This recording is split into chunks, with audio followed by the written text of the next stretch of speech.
enemies. I pulled the head up with the combat arm and exerted force upwards, tearing it off. Ah! Tin can. When I pulled out the cyborg's head, a mechanized spine came out with it. The cyborg, whose breath was cut off, was gnawing on its tongue, and black oil mixed with blood flowed from the partially broken spine. Darn it!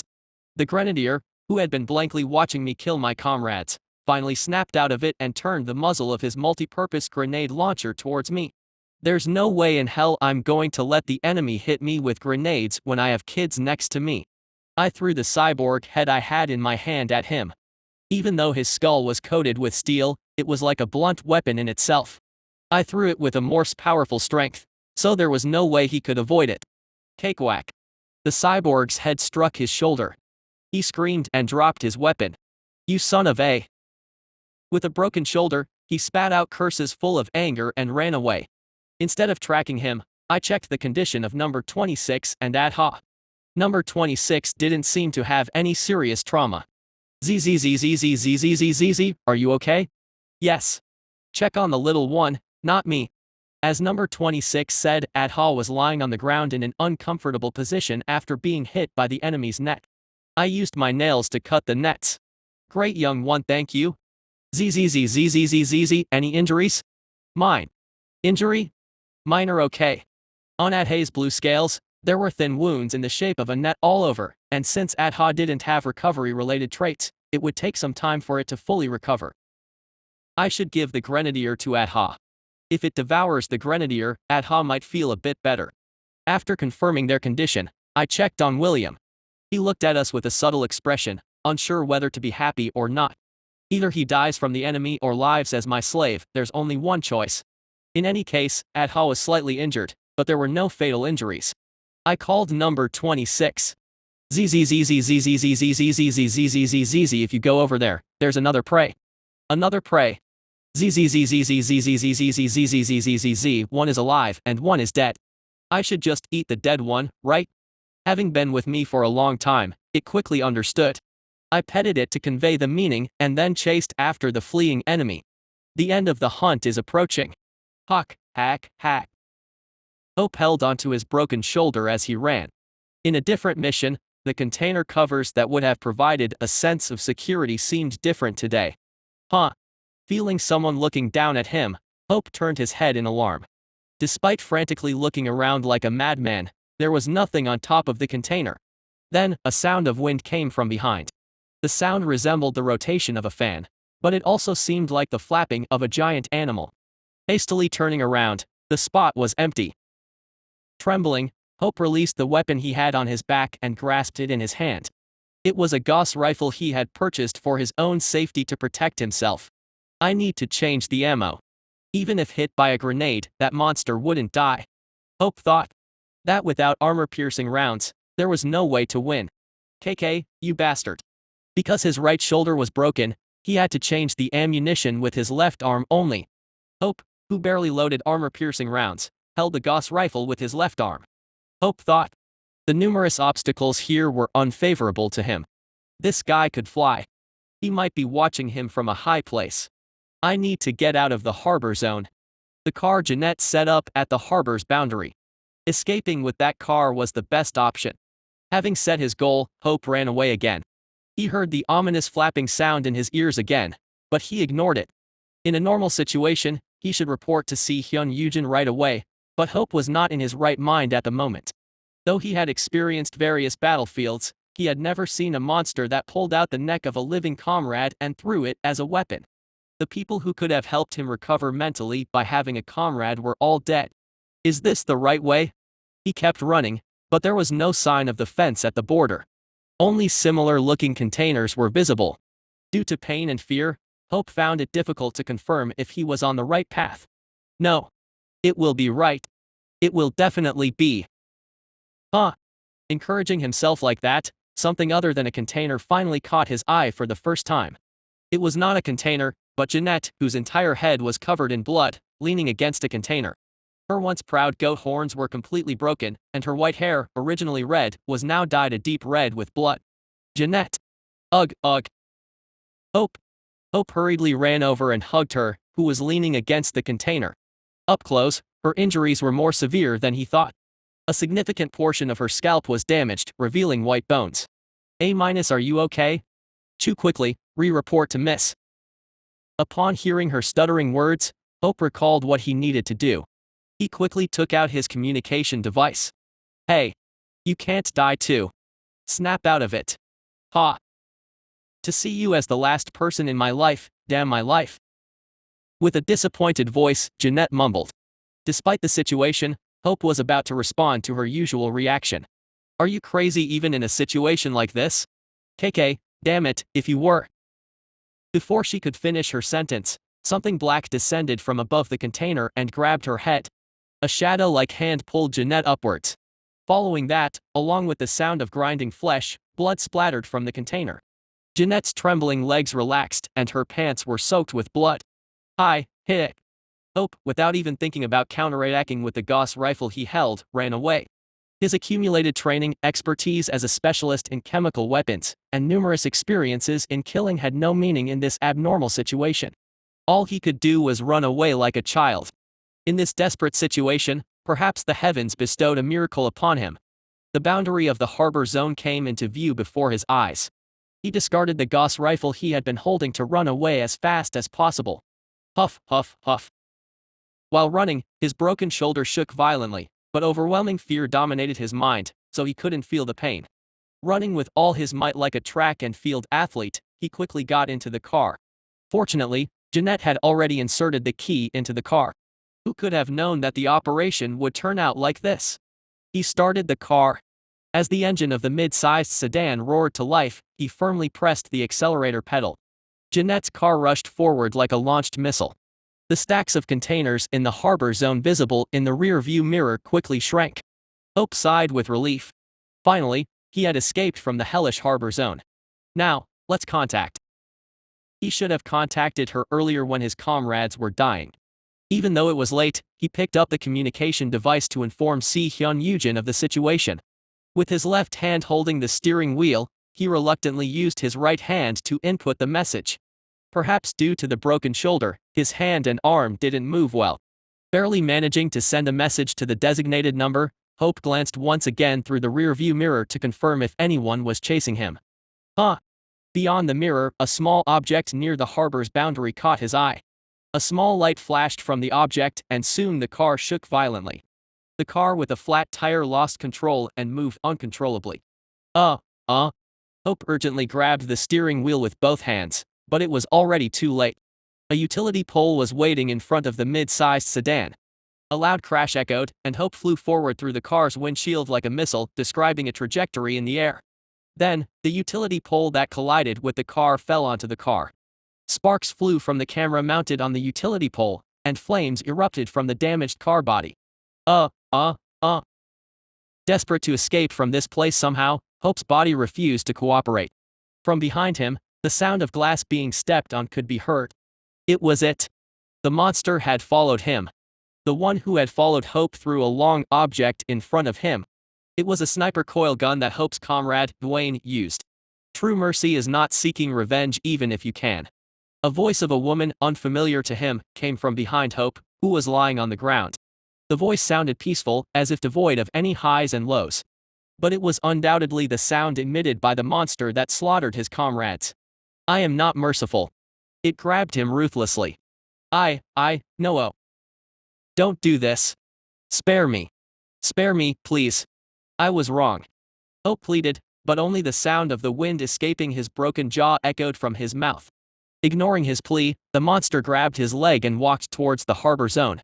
Behind Hope, who was being dragged to hell, only a burning car remained. Chapter 56. After the battle in the apartment complex, I couldn't feast on the flesh of the intelligent beings for a while. The last human flesh I consumed was from a woman I ate last night. Perhaps it was a recoil effect. Jade, now paralyzed, the heavy grenadier with most of its bones broken, and even the corpse of the cultist, all lay before me. There was plenty of new prey today. Once I take care of these, the hunt will be over. The place I'm at is where Jade's group fought with the mountain crawler. In front of me lies a young mountain crawler, breathing heavily and in pain. The creature, dominated by my parasite, suffered severe injuries inflicted by the enemies. 3 out of its 6 legs were severed and 2 were broken. Its vulnerable belly, compared to its armored back, was torn apart by sniper and grenade attacks, exposing its entrails. Mountain crawlers have no healing abilities. All that's left for it is death. I don't harbor any ill feelings. I injected poison into the critically injured mountain crawler to alleviate its suffering. As the paralysis spread throughout its body, its expression improved as if it no longer felt pain. Its breathing gradually slowed and eventually stopped. The parasite crawled out of its ear. When I extended my arm, the parasite returned to where it first emerged. If the parasite is visible every time an incident occurs, someone might become suspicious. I couldn't retrieve the parasite from Sanders because it was challenging to approach the hospital morgue. However, It was different now. With the safely collected parasite, I left the corpse of the mountain crawler and moved on. Normally, I would have eaten the corpse to dispose of it, but the situation was not so relaxed. The heavy grenadier on my shoulder is the reason. The police and androids might have arrived here sooner than expected. No matter how fast I eat, I won't be able to dispose of the 6-meter prey before the police arrive. If I don't finish it, the predation effect won't trigger, so I might as well use it for something else. Let's make it look as if the smugglers tried to extract the mountain crawler but failed and fled should suffice. The corpse of the severely injured creature, traces of battle scattered around, it will serve as evidence. That's why I didn't eat the cyborg.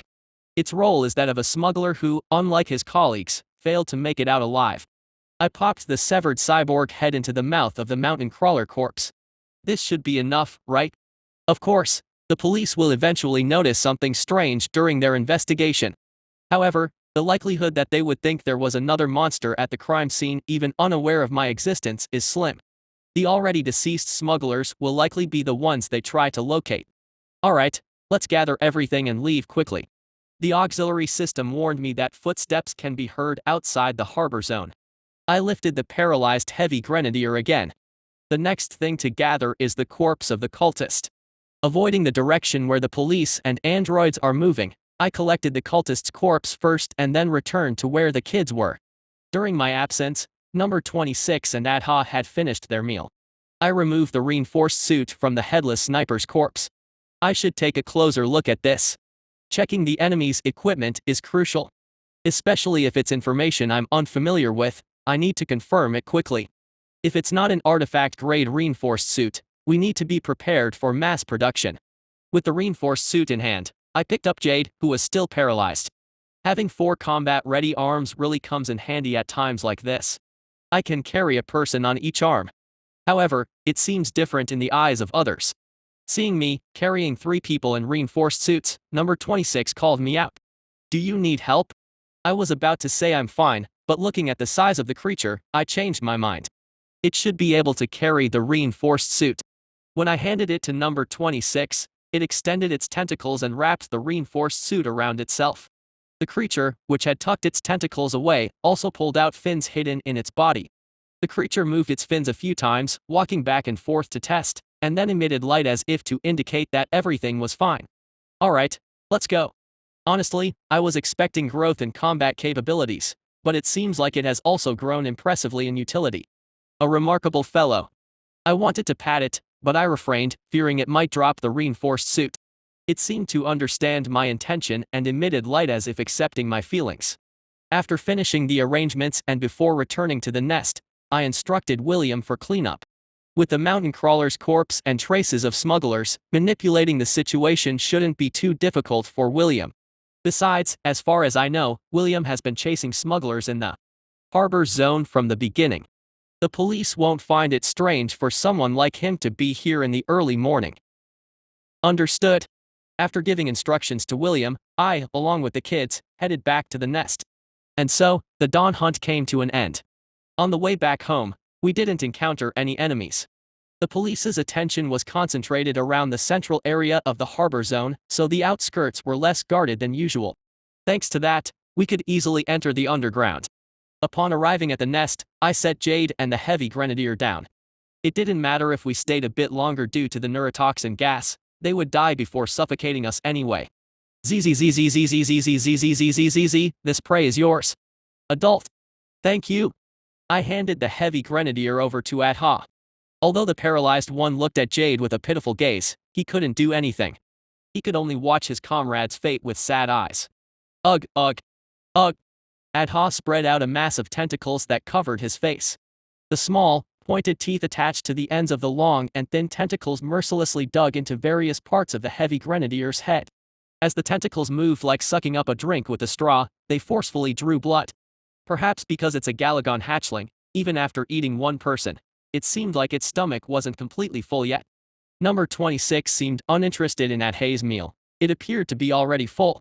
The creature leaned against a corner of the nest, peacefully resting. While the kids were occupied with their tasks, I picked up the cultist's corpse. Since I killed her by tearing her abdomen with my claws, her internal organs were exposed. I usually start from the head, but There's no need to stick to the same eating habits all the time. I tore apart the cultist's internal organs and put them in my mouth. It is okay. Unlike the strong taste of meat from humans, the cult member's flesh had a complex and unique flavor. It's like jelly, and there's a bit of a chewy feeling, too. It's an unusual texture. It didn't have the intense taste of the fruit-like bitterness of a cyborg. Instead, it resembled the sweetness of sugar. The texture was softer than that of humans but not entirely mushy. Good thing. I was worried because I have to eat a lot of cultists from now on. She might be peculiar, but if other cultists have a similar taste, I would gladly eat them. As I was eating the cultist, the translucent text box reported that some of the evolutionary conditions had been satisfied. Finally, one cultist is filled. The predation effect didn't activate. It would have been great to have her soul link technology. It would have diversified our tactical options. It's a shame. While I was eating the cultist, Adha had already finished its meal and was sleeping. Until yesterday, it used to be the one hugging number 26, but now, it has reversed. With number 26 growing bigger, it cradled Adha, who slept peacefully. Good job. Looking at the sleeping creatures, I stood before the last meal. Jade, whose paralysis had slightly worn off, lay on the floor, his body turned over. No need to paralyze him again, right? I grabbed him and lifted him high. Nasty smells emanated from his body. Maybe he urinated when he saw his comrades being eaten. Of course, I didn't engage in picky eating, so I opened my mouth wide to bite into his head. Wait. Just as I was about to bite his head, he shouted loudly. Do you know how to speak? I can help you. If you spare me, I'll serve you. Jade desperately yelled. This was an interesting turn of events. Until now, the responses from those I intended to eat were almost similar. They either begged for mercy or screamed. However, this was the first time someone proposed negotiation like this. How should I proceed? In the state of holding Jade, I thought about what benefits I could gain by making him a slave. He can probably provide information about Si-Hyun Yujin. She had been dead for a long time, providing nutrients to me. If Si-Hyun were still alive, I could have gained valuable information from Jade. However, in the current situation, the information he has is useless. What merit is there in using him as a slave? Judging by his clothes, he didn't seem to hold a high position in the city. It was unlikely that he would find a decent job after escaping and hiding in the city. Unless he's a police officer like William or engaged in a professional field. Jade's occupation won't be useful to me. Moreover, Jade is a risky individual to dominate as a parasite. If he was under Si-Hyun Yujin, he would have observed various genes and their effects. He might know about genes related to parasites, methods to resist parasite domination, and more. After re-evaluating, I made a decision. Not needed. Jade is not useful to me. His only value lies in his flesh. Wait. Ignoring his last plea, I bit into his head. My reinforced jaw crunched his head swiftly, and debris flowed out, passing through my throat. It had an interesting taste, different from the cultist. It was as if someone had put a lot of chemical seasoning. It's not tasteless, but it was like a dish made by an inexperienced chef who used various expensive ingredients but ruined it with excessive seasoning. Still, it was edible. The cultist felt a bit lacking due to the scarcity of meat. Jade's meat was quite satisfying, thanks to my moderate hunger. After finishing my meal, pre-Saint quasi-Saint evolution conditions partly have been met. Transformable intelligent species 2/20 incomplete, humanoid intelligent species 14/20 incomplete, psychic power using intelligent species 1/20 incomplete. Predation effect activated. Successfully obtained metal absorption genetic essence. Extracted the metal absorption from the biological characteristics of metallic gremlin. Do you want to apply metal absorption? A translucent text box appeared. Metallic gremlin. The creature I had just eaten was a human. The metallic gremlin looked grotesque compared to humans and was smaller in size. He had undergone genetic modification like Si-Hyun Yujin, judging by the count of humanoid intelligent beings. That explains the odd taste of Jade compared to Si-Hyun's perfect taste. Perhaps it was due to inappropriate genetic modification. If Jade had the genes of a metallic gremlin, it would be extreme. Metallic gremlins have the ability to consume metal, cause electronic device malfunctions, and block equipment effects. While advantageous against cyborgs, androids, and gadget-dependent classes like the Deus Ex Terminator, it is disadvantageous against individuals like Amorphs or Outsphaser who don't use electronic devices. Jade was unlucky. His ability could have been useful if he targeted terrorism, but unfortunately for him, I was his opponent. Metal absorption. Metal absorption allows me to reflect some properties and effects of the consumed target on my surface for a limited time when I ingest metal or equipment. For example, if I consume black silver, which has psychic power resistance, I temporarily gain high psychic resistance on my surface. It seems like a great ability, but unfortunately, it has two drawbacks. First, the duration of the effects is short, 10 minutes by default, and it increases to 20 minutes with the physical enhancement type effect. Second, once the effect expires, it automatically disappears. To reuse the effect, I need to activate the trait, consume the same metal again, and start the process anew. Due to these drawbacks, it is a trait that should be used cautiously and not randomly. The drawbacks are significant, but it's a necessary trait for me now. I lack defense against long-range weapons, and this trait can help increase my defense. There are many ways to utilize it, such as raising defense by using metal absorption when being bombarded by concentrated firepower from enemies.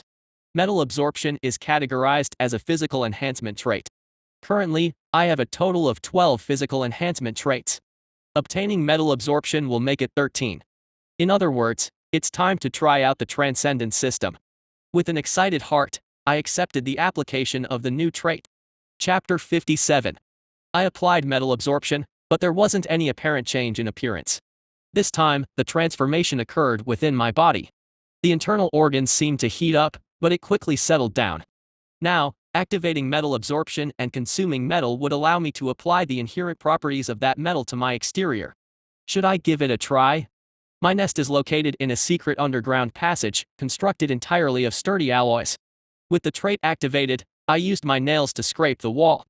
As I ingested the metal fragment that fell from the wall, an immediate transformation occurred. The chitinous texture of my skin changed to the tough and rugged feel of the metal's material. Poking my skin with my nails, it felt exactly like the wall. The strength seems similar. Even if it's a metal so hard that I can't chew it, once it enters my body, the effect is applied. For example, if I activate metal absorption and swallow tungsten bullets from a Gauss rifle, my skin strength would increase to the level of tungsten, and my weight would also increase. Metal absorption seems to work well. With no issues in the trait, the next step is the transcendent system. A system not present in the game. Now that I think about it, if the purpose was to address the problem of having too many traits, they could have just revamped the fusion system, right? Fused traits could only be created by combining two non-fused traits. If they released the fusion conditions, the problem of having too many traits could be easily solved. However, the introduction of this new system implied something else. It might be related to the conditions for future evolutions. Until reaching the pre-Saint stage, there haven't been any changes in the evolution conditions. The conditions for evolving to the pre-Saint stage were the same as in the game. No clear answers, no matter how much I ponder.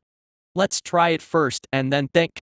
The transcendent system allows you to combine 3 or more of your existing traits to create a completely new and unique trait, referred to as a unique trait.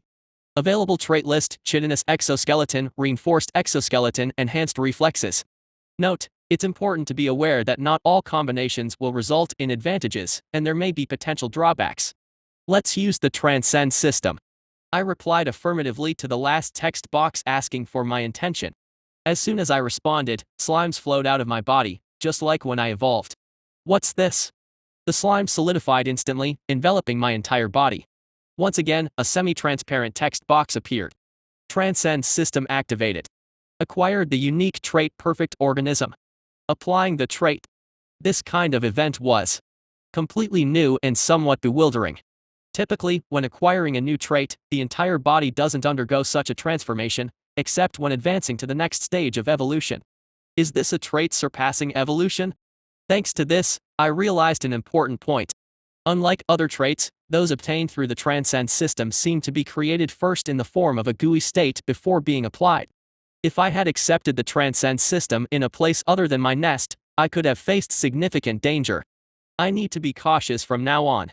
Since my current location is the nest, there aren't any dangerous elements. I decided to wait patiently. Jade lost contact. Minseok Yujin, the butler of Si Hyun Yujin, questioned with an incredulous expression. The secretary nodded as he relayed the message from Jade's subordinate Hope, who stated that all the team members who infiltrated the T&C Special Trade Center were wiped out. The message included details about the appearance and general specs of the creature that attacked them.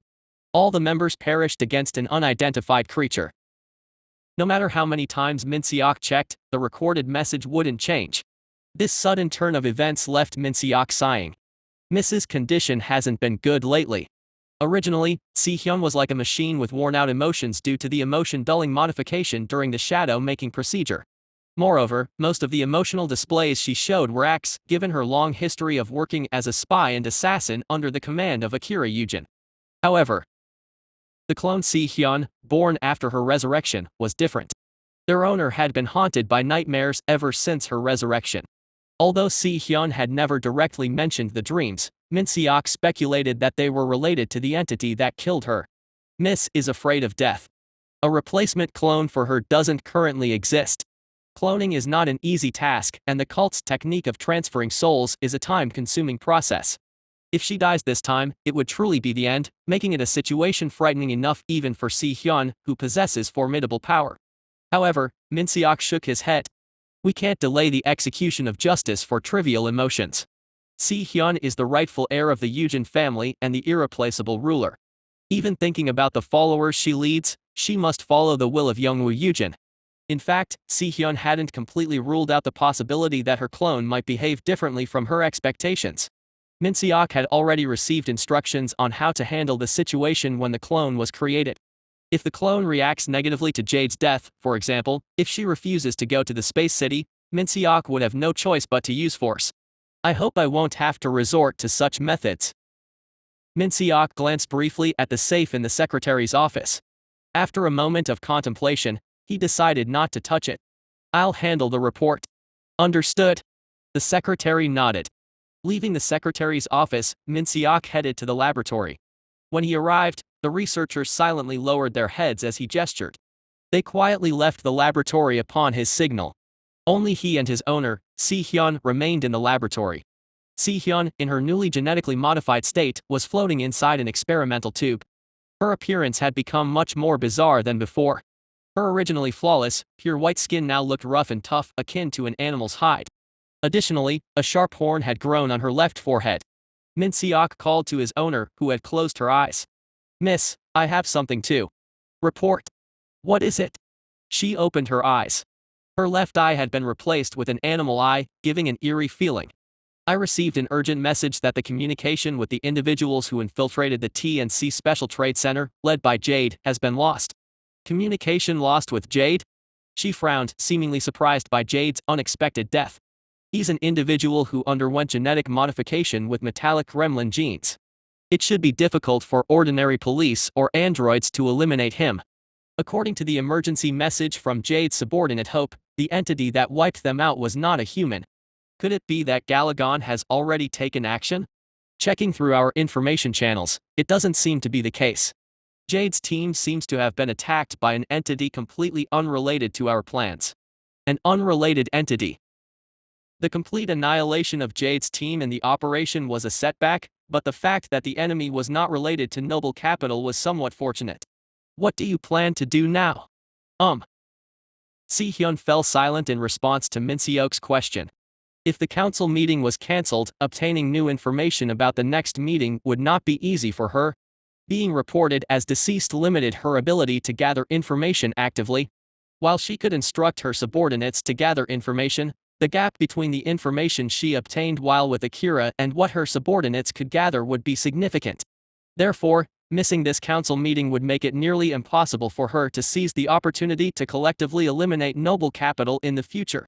But forcing the plan here also comes with significant risks. If, by any chance, someone from Jade's team is captured without being killed, all information about the operation could be leaked.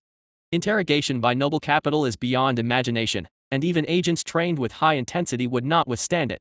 If the Noble Capital knows her plan, they might set a trap to catch her.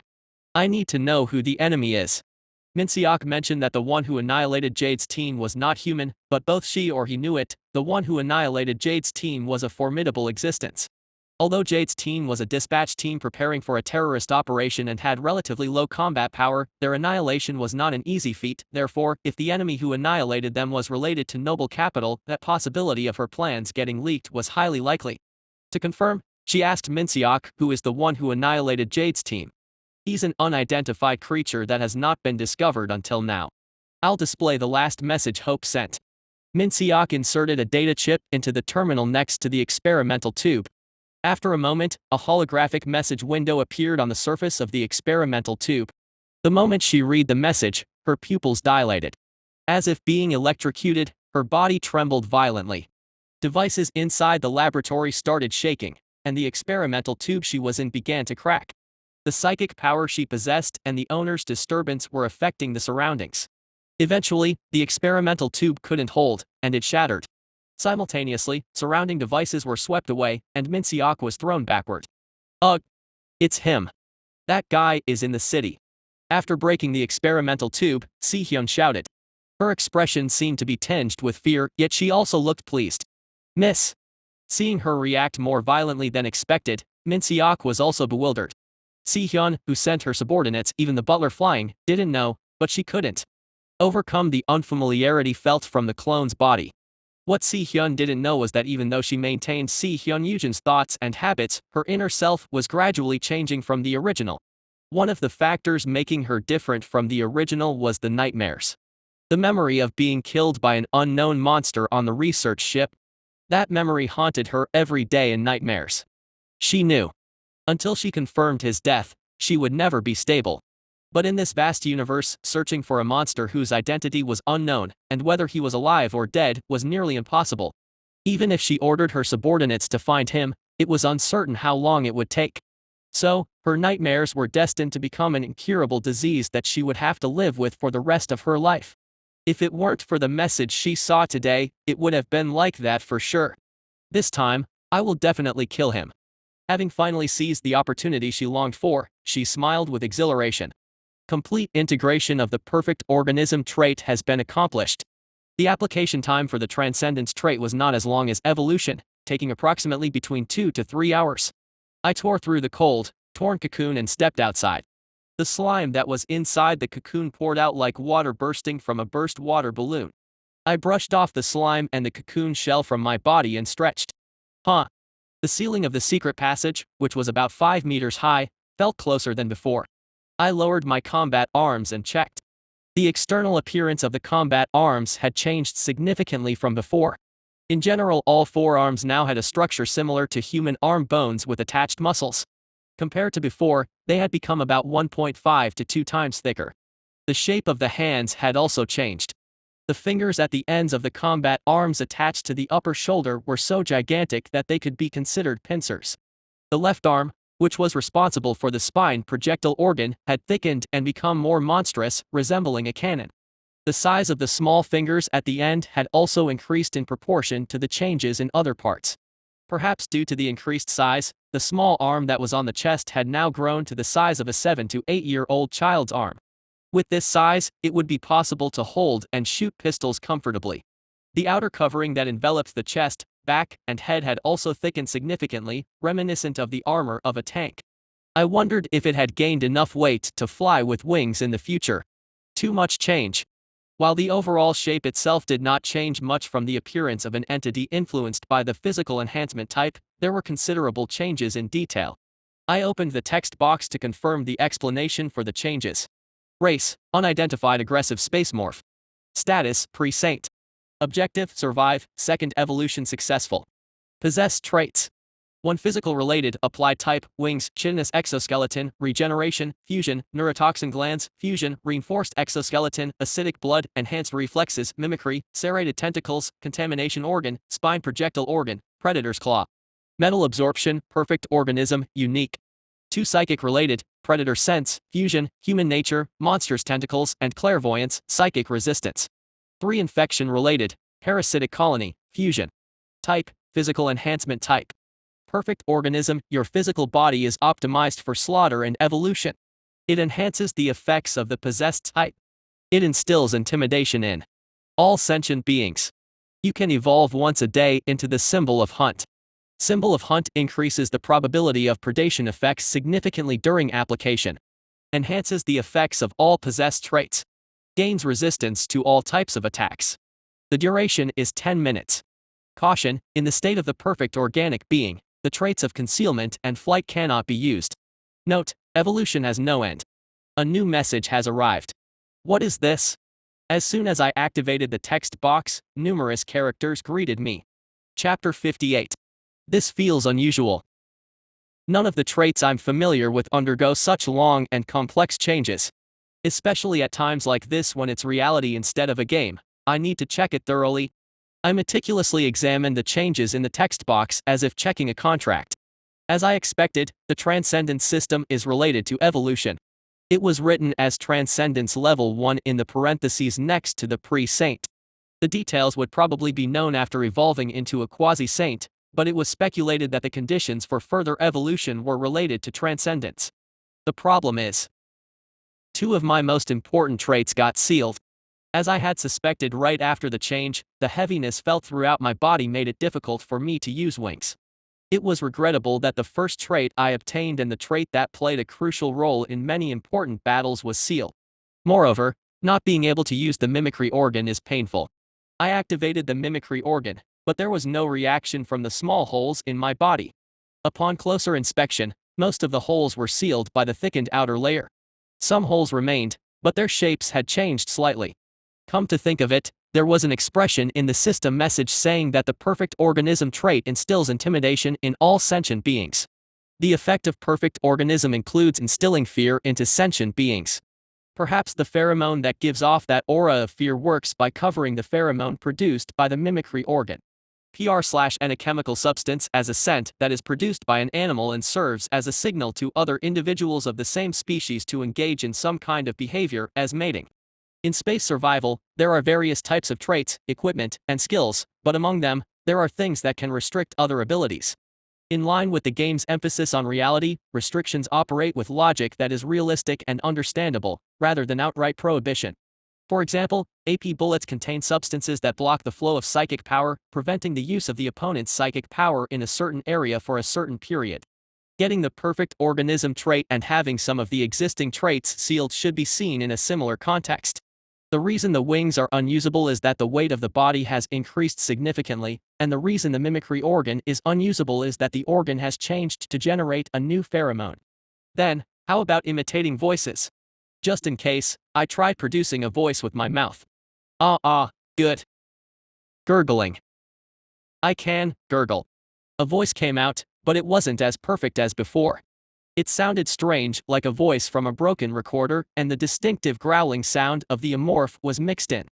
Trying to deceive others with this kind of trick wouldn't be forgivable, as if to say that the perfect organism was in a state where it was perfectly applied even inside the body. It seems impossible to deceive others with this kind of voice. Unless the goal is to instill fear in the enemy, it doesn't seem usable for deceptive purposes. Usually, when such restrictions arise, there's a separate method provided to lift the restrictions. Come to think of it, there was a new message notification. I proceeded to read the message. Transcend system information related to Level 2 has been unlocked. Unlocking unique trait synthesis. You can fuse unique traits at any time. Unlocking information on Transcend, Level 2, Breakthrough. Do you want to read the information? Transcend Breakthrough, I checked the Transcend, Level 2, Breakthrough. Transcend, Level 2, combined 5 fused traits to unlock a new type-related trait. The traits used as materials must all be related to different types. Information about the new type will be unlocked. Available trait list: regeneration, fused, predator senses, fused, parasitic colony, fused.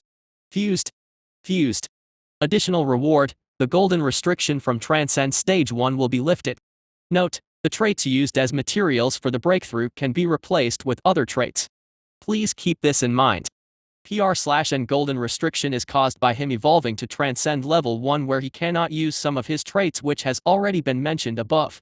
The unlocking method was provided, but it wasn't easy. Making fused traits isn't difficult, but the problem was that each fused trait had to be related to a different type. Currently, I've unlocked the type acquisition conditions for 3 types. To proceed, I needed to obtain 2 more fused traits related to types I hadn't acquired yet. At this point, the difficulty level was almost comparable to evolution conditions. The only fortunate thing was that it needs fused traits related to a type. It didn't matter which one I used as material. If it demanded only specific traits like in level 1, it would take me ages to reach level 2. Not easy. It was regrettable that the traits I frequently used were sealed, but what had happened had happened. When the environment changes, you have to adapt your strategy accordingly. Ambushing one by one while hiding has become difficult now. However, confronting this city head-on was still beyond my current strength. I lack traits and have only one type. The key is how strong this newly acquired trait is. I approached the wall to test it. Before, I used to weaken the ground with acidic blood and pierce holes in walls in order to break them. But now, as it was metal responsible for the city's foundation, it was naturally sturdy. How much has the physique, which is now reinforced in the same way as it reinforces itself during evolution through the effect of a perfect organism, strengthened? I applied a bit of force to the combat arm and swung it towards the wall. Following the eerie sound of cutting through the air, the thunderous noise vibrated the entire passage. Indeed, the wall, covered in dust but with no significant scratches, showed 4 wounds. All were uniformly over 20 centimeters deep. My enlarged fingernails exactly matched them. Despite creating cracks in the tough metal wall, my fingernails remained intact. Next is durability. I pierced the newly reinforced outer layer with those nails. It didn't go in at all with a gentle stab. I had to pierce with force before any signs of penetration showed. Strength, speed, outer shell toughness, sharpness of the nails. Everything has become significantly stronger. With this level of defense, I can even withstand the firepower of plasma weapons to some extent. In other words, the armed police and androids without plasma weapons cannot kill me. As long as the defense fleet doesn't bombard me from above, the chances of me dying are low. This was certainly a rare piece of good news, but the problem lies with the cult with psychic powers. While my physical defense is very high, my resistance to psychic powers is significantly lower. Although I possess psychic resistance traits, since I don't receive the type enhancement effect, I fall outside the scope of application for a complete organism. Evolving to Symbol of the Hunt will grant resistance to all attacks. If I use this, I can also somewhat block psychic powers. Wait. I read the Symbol of the Hunt entry again. The Symbol of the Hunt. Usable once a day with a 10-minute limit, but increases predation probability. The conditions are quite tight, but in return, the effects gained are highly favorable. If I use the Symbol of the Hunt and kill the cult members, I can easily obtain traits related to psychic abilities. The remaining number of traits until I get the psychic enhancement type is 1. Once I acquire that, my defense against psychic abilities will greatly increase since it becomes applicable to perfect organism. Moreover, as long as I can quickly secure numerous traits, it won't take long for me to lift the golden restrictions caused by evolving to Transcendence level 1. The key element to break through Transcend level 2 is quantity rather than quality of traits. It is to quickly secure multiple traits, fuse them, and use them as materials for the breakthrough. In any case, the core of the strategy now is the commercial district. The timing of the board meeting is approaching soon. When the board meeting takes place, various extraterrestrial races will come for tourism. Since they'll come for tourism, they will only concentrate in the center of consumption and entertainment. I need to seize the opportunity when new visitors come and the place is crowded. It's a situation where new genetic essences gather in one place. If I target them at the right time, it won't be difficult to secure genetic essences. Moreover, when there are many spectators, all sorts of criminals will also follow suit. The surveillance will become strict accordingly, but let's think of it the other way around. Since there will be many targets to monitor, they won't be able to focus all their manpower on me alone. If I go around killing people, I'll certainly be pursued, but concentrating all resources on me is not an easy task. Eventually, they will perceive my existence as a significant threat, but by then, I would have gathered enough traits to transcend. I should finish the nest construction that I've been postponing until the board meeting. Places in the entertainment district and commercial district. Let's build a new nest there. I'm planning how to proceed in the future, but number 26 wakes up and sends out waves. What was that noise just now? Zzzzzzzzzzzzzzzzzzz, it's nothing important. Huh? As I convinced it that I'm okay, it tries to go back to sleep but wakes up abruptly after seeing me. It seemed puzzled that the image it saw before going to sleep and my current appearance were different. Light flickered from its body. I've shrunk again. Currently, my size, when standing on 2 legs, was over 3 meters. Compared to before, when it didn't even reach 2 meters, it can be considered to have grown by about 1.5 to 2 times. The tail is slightly shorter compared to the height, but it still exceeds 4 meters.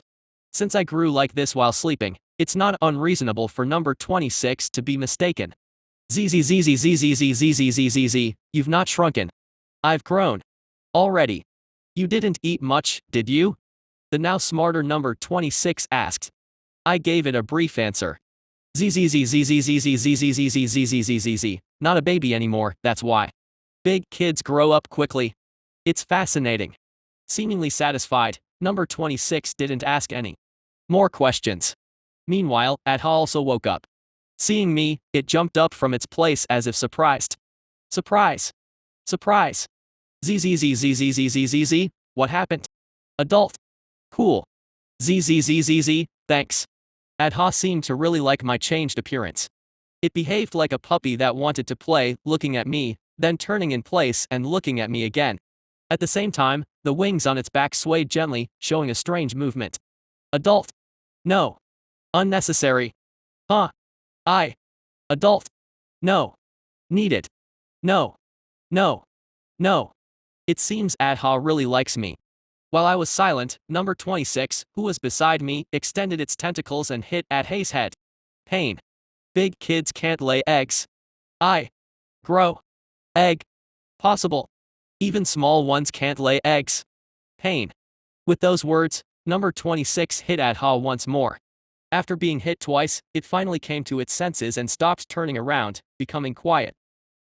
There is no information available about Galagon's mating. The movement Adha just showed seems like gestures related to courtship. If Galagon's fans were present, wouldn't they have fainted?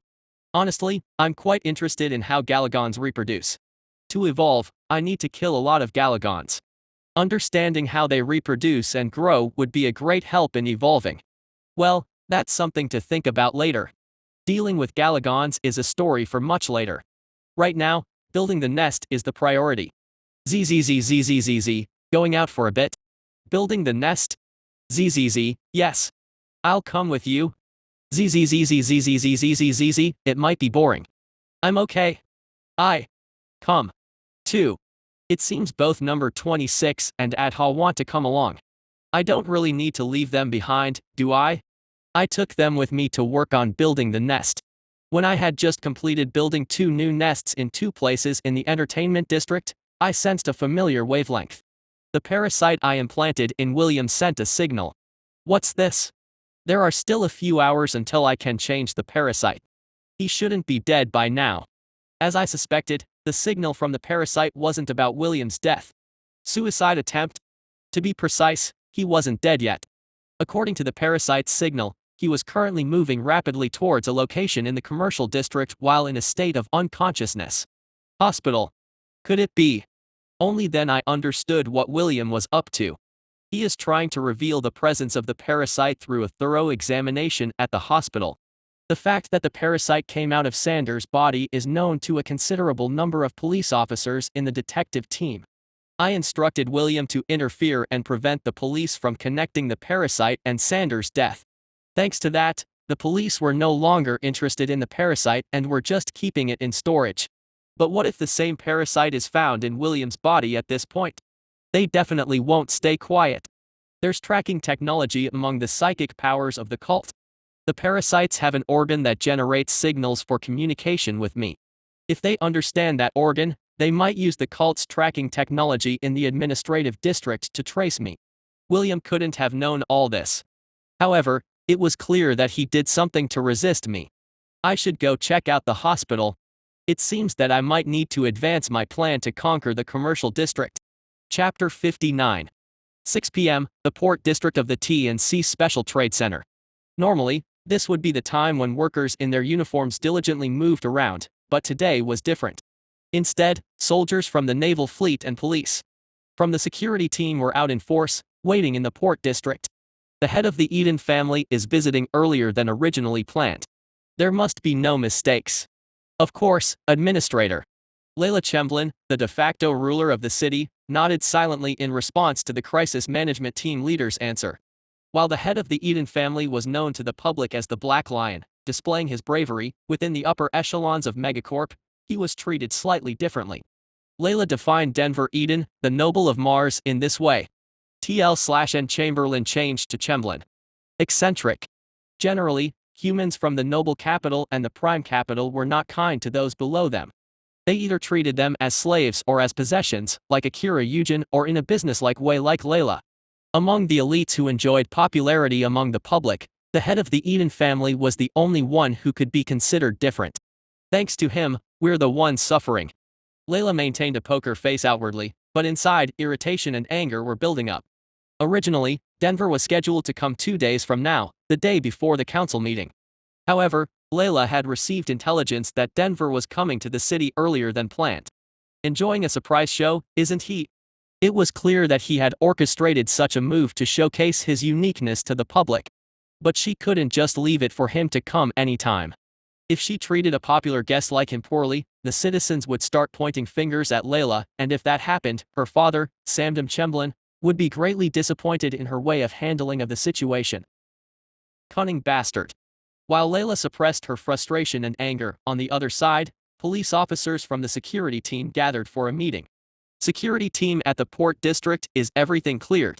Damn, it was a mess with the smugglers and then this. We really went through a lot. Thank you for your hard work. Oh, and William, who played a significant role in tracking the smugglers this time, well done.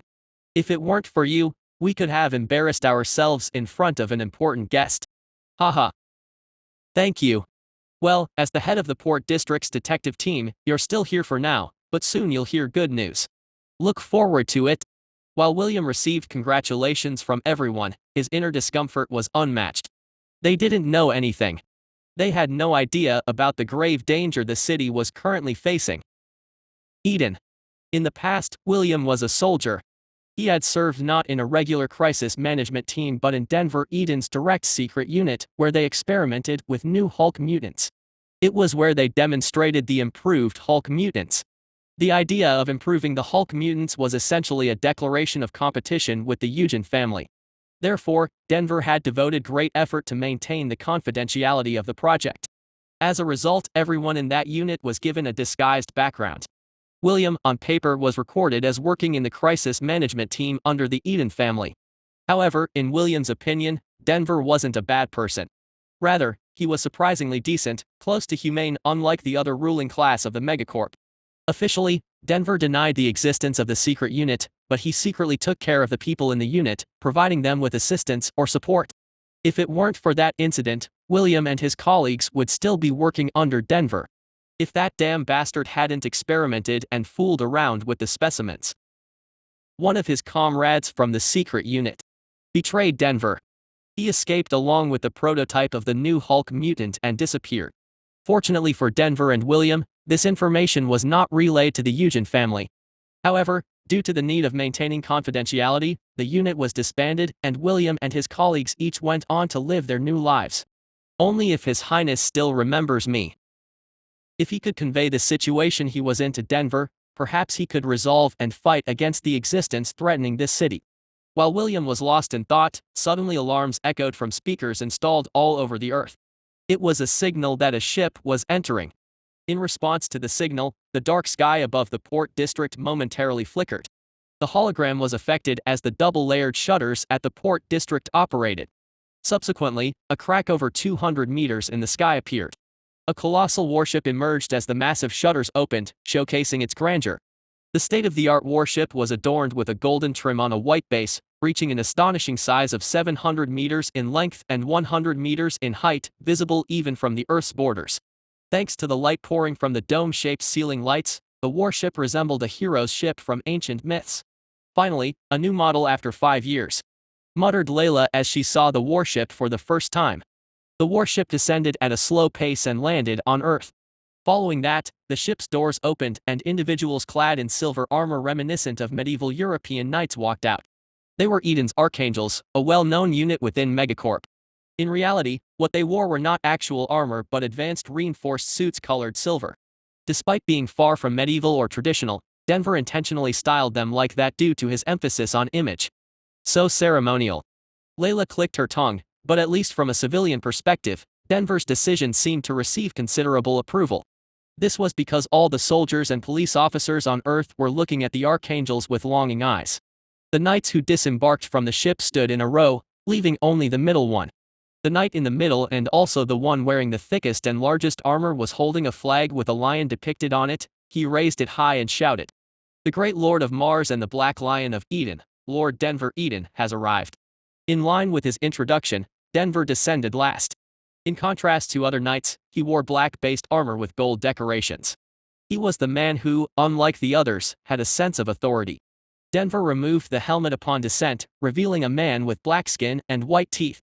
He smiled, waving his hand. As Layla had hurriedly prepared soldiers and police officers to match their protocol, she nodded to the crisis management team leader beside her. When he promptly applauded, the soldiers and police officers at the port district cheered in unison. Denver responded to the cheers, shaking hands lightly and enjoying the applause as he leisurely passed through the well-organized ranks of the knights. Finally, those at the pinnacle within Megacorp faced each other. The person to break the short silence was Layla. "I, Layla Chemblin, daughter of Samdam Chemblin, greet Prime Capital Denver Eden, the Lord of Mars and the Black Lion of Eden. It's been a while. Who would have thought that the little girl from not long ago would become such an impressive lady? Thank you. However, for now, please address me as the General Manager, Lord Denver." Denver chuckled while looking at her smiling face but scowling eyes. He scanned the surroundings again and muttered in admiration, as if saying, "This is it. I also paid attention to security, you know. Samdam will be pleased." PR/N here. Denver is appreciating the security arrangement organized by Layla. "I appreciate the compliment.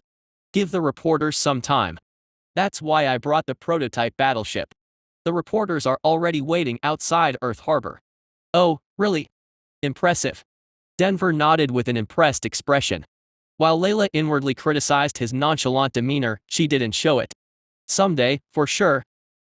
Although the 7 noble capitals and prime capitals within Megacorp were collectively known as the 7 great houses and 7 aristocrats, the gap between the two classes was quite significant.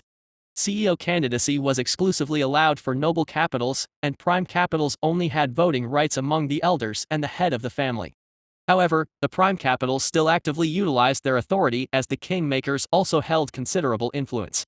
Denver, with his extravagant smile and flamboyant laughter, was an example of such behavior. Despite his rude promotion of his new warship, it was merely an external show. His real intention was to test Layla, who was in charge of preparing for the board meeting. Layla, her family, T&C, were they qualified for the next CEO, and did they have enough influence to bet on within the Eden family? That's what he wanted to find out. "Haha, you're still flawless." Seeing no significant reaction from her, Denver laughed heartily. It was a signal that the first test was over. Layla sighed inwardly and spoke again. "Leave the rest to others and accompany me to the administrative zone. I have some questions about the new battleship. It would be a shame to just go like this after coming all this way. I'd like to chat with the people here." "I'll wait." Since it was evident that he would do what he wanted anyway, Layla didn't object. Denver, smiling, approached the soldiers and police officers. As Denver was recognized as a star among Megacorp's public, there were many individuals among the soldiers and police officers requesting for his autograph. Despite this somewhat uncomfortable atmosphere, Denver responded to all of them. While he was greeting everyone, a familiar face caught his eyes. "No, you. Will." "No, NH1 isn't it? Long time no see, Your Highness." When Denver mentioned his past code name, pretending to recognize, William nodded and respectfully acknowledged. Denver, initially pleased to see him, patted his shoulder, but a strange expression crossed his face. "Was your body always like this? I don't remember seeing you this thin." Seeing Denver's concerned attitude, it was clear that he still had a favorable opinion of William, his former subordinate.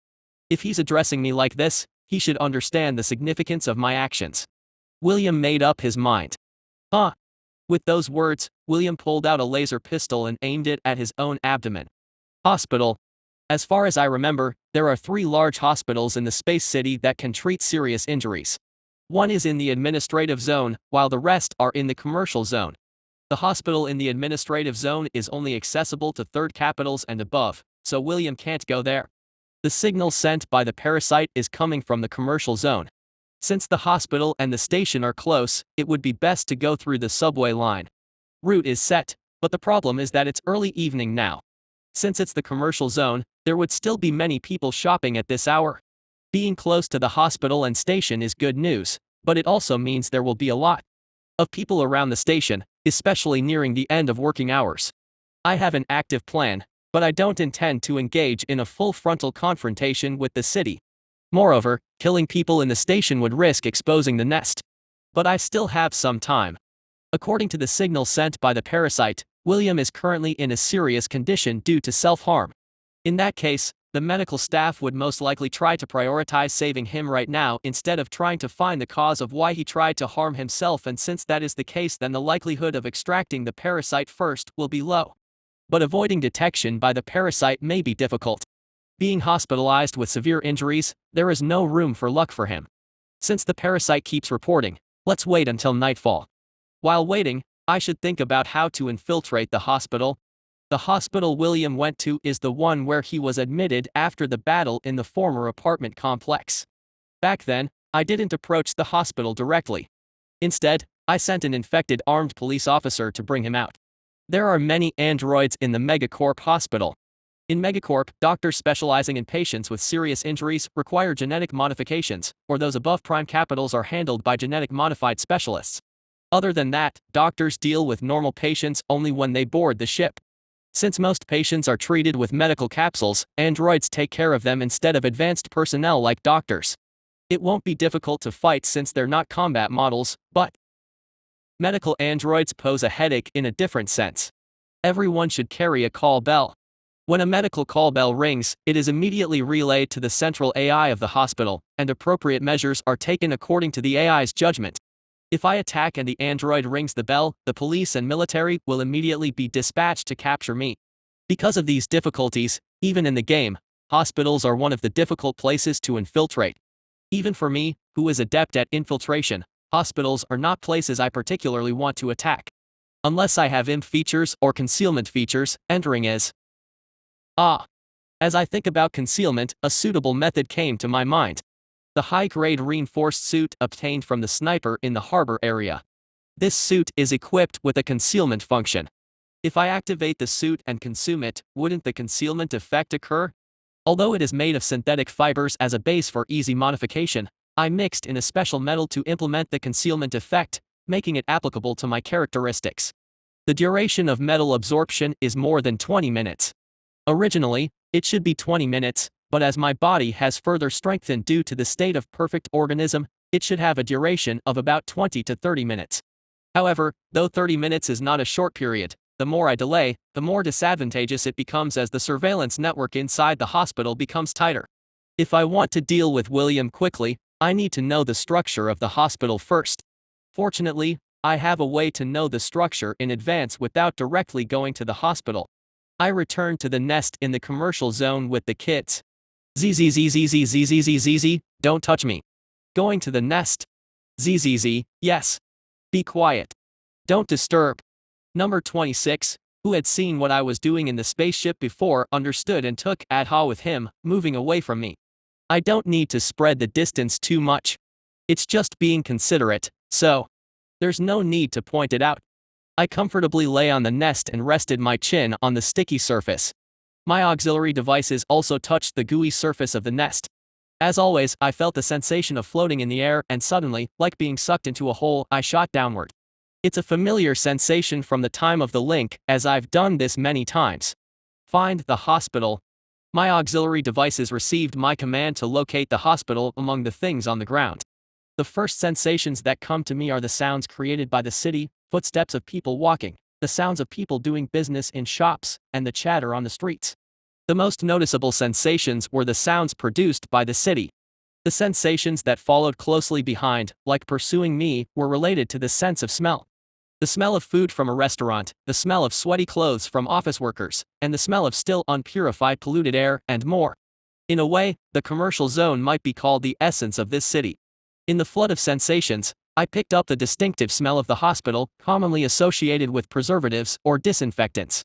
An 8-story hospital close to the station. Among them, William's location was in the surgery room on the 3rd floor. The whole third floor had a strong smell of disinfectant mixed with the pungent smell of blood and the smell of humans. It was clear that the surgery room and the intensive care unit were located together on the third floor. After surgery, patients would enter the nearby intensive care unit for recovery. Everything can be resolved on the third floor. Besides, I thoroughly searched for places within the hospital where the server room and central AI computer might be located.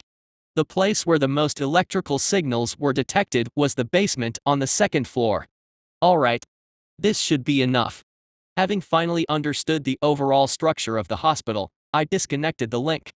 Now that the preparations to enter the hospital were complete, all that remains is to wait until nightfall.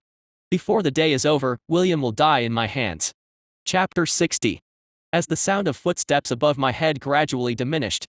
It's time to move. I pressed the terminal on the reinforced suit I was holding. The energy to activate the enhancement suit was almost depleted, but since I wouldn't be the one wearing it, it didn't matter. I only need to activate the stealth function, the rest will be handled by my outer shell. It's working. As I manipulated the terminal on my right wrist, the enhancement suit glowed faintly and soon disappeared before my eyes. It worked well. Now it was my turn. I activated the metal absorption feature and bit into the enhancement suit. The tough synthetic fibers were torn apart by my teeth, and the metal fragments mixed in between were absorbed into my body. Then, the special effect was triggered, and my body began to blur. Adult. As my figure completely disappeared, Adha looked around with a puzzled expression. What's wrong, little one? Adult. Vanished. There, he's over there. I feel, but not visible. Number 26 couldn't detect changes in my body visually, probably because it didn't rely on sight for perception. On the other hand, Adha, who perceived the surroundings with its eyes and tentacles, seemed perplexed that it could feel my presence but not see me. ZZZZZ, I'm here. Adult not visible. ZZZZZZZ, I'm hiding. Adult. Hiding perfectly. Adha nodded as if it was admiring my hiding skills. The effect seems to have been validated. Feeling relieved, I was about to leave the nest, but number 26, who could now see me, followed. ZZZZZZZZ this time, no. Why? ZZZZZZZ this time, I must go alone. Can't I help? ZZZZZZZ, no, this is something I have to do alone. Yeah. Being refused by me, the little one sulked and shrunk down. Adha, who followed, also noticed and huddled together with it. While I could conceal myself, they couldn't. Seeing a giant jellyfish and a lizard with flying tentacles, people definitely wouldn't think positively about them. I tried to leave them behind but felt their eyes on my back. Maybe I should do it this way. In case something went wrong and a big battle erupted within the hospital, I couldn't completely rule out the possibility of new enemies visiting the hospital.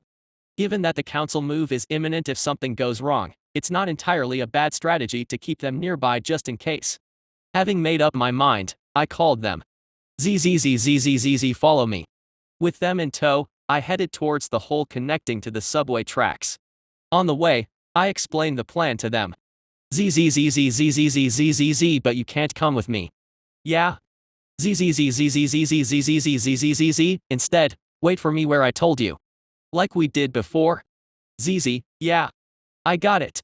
I took out a communication device from the bag I had kept while devouring the reporter and showed it to number 26. I planned to use the communication device that the sniper had. After entering the reporter's contact information into the sniper's communication device, I handed the reporter's communication device to number 26. ZZZZZZZ, if this vibrates, it's the signal. Yeah? Number 26 extended its tentacles and firmly held the communication device. After handing over the communication device, I explained to number 26 where I would be and how they could find me. Perhaps due to its increased intelligence, the little one quickly understood my explanation. As the explanation was coming to an end, we arrived at the hole leading to the tracks. I told the kids to wait here and approached the hole. My body has grown, so I need to widen it a bit more. Perhaps because my strength had increased significantly, breaking the walls around the hole was very easy. ZZZZZZZZ, I'll be back. Be careful. Leaving the worried kids behind, I crawled into the tracks. Avoiding passing trains, I ran along the tracks towards the direction of the hospital. The wide passage, enough for 2 subway trains to pass simultaneously, was filled with the sound of moving trains and my footsteps. The noise is louder, maybe because I've gained weight. Once I entered the hospital, I would need to stick close to the walls and ceilings. Leaving marks on the walls might raise suspicion among the androids, but it was better than getting caught due to noise. Even though the body had enhanced, the distance to the hospital that would have taken 5 minutes by teleportation took less than 3 minutes by running. Although it was getting late at night, there were still quite a few people on the platform. I carefully adhered to the wall and waited. After a while, a train arrived, and the platform filled with people getting off and on the train. The commotion created by the crowd was short-lived. After the train left, there were almost no people left on the platform. I cautiously crawled along the wall and exited the platform. Seeing the few remaining people on the platform, I created some traces for the tourists passing by and chattering about it. Fortunately, due to the advanced optical camouflage effect, no one noticed my presence. After leaving the station, I ran towards the hospital. Although there were still people on the streets, no one noticed my existence. Some people heard my footsteps and turned their heads, but that was all. Arriving easily at the front of the hospital, I chose to head to the back entrance instead of the main entrance. After confirming that no one was visible from the back entrance, I quickly entered and went straight up the emergency stairs. I initially considered using the windows. However, I couldn't enter through the windows because my body had grown too large. Crawling along the wall, I was trying to climb from the second floor to the third, but the door to the stairs opened. Noise detected. An android appeared.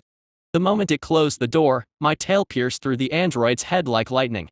With my increased size, the tail had grown to almost the size of a blade attached to a pole. It was more appropriate to call it a poisonous sword than a poisonous sting. The android's head was instantly crushed in place. It won't be captured on the camera anyway.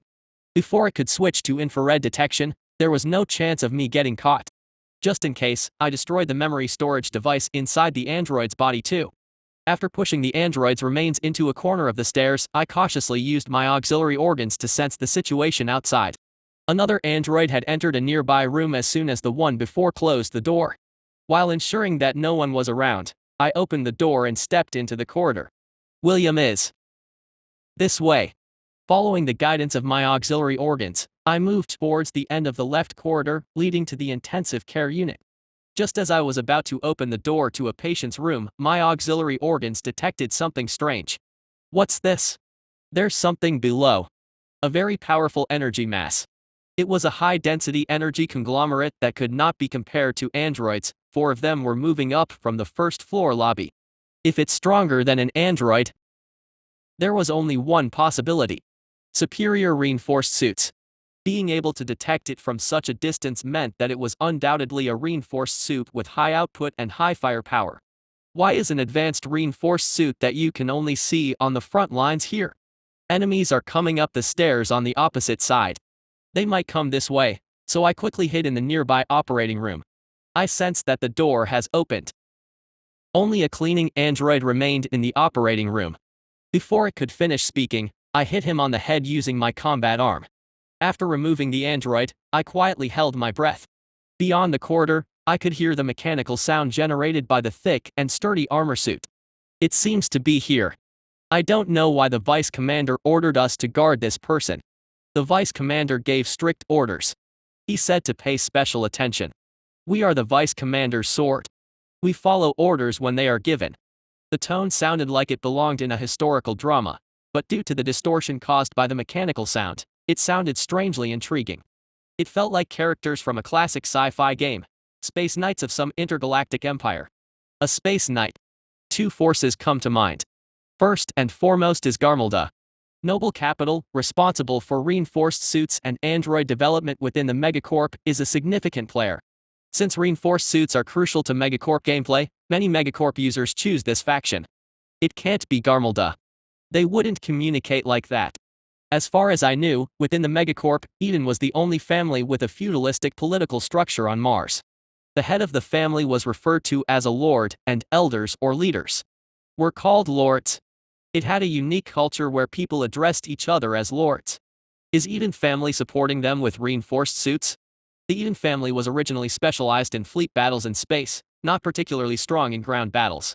The Megacorp families responsible for ground battles were the Eugen family and the Garmalda family, not them. The situation keeps evolving like the armed police before. Enemies are evolving too. Unthinkable incidents kept occurring as if it were a game. The major families in Megacorp had a tense relationship, and such cooperation among them was almost non-existent unless it involved players.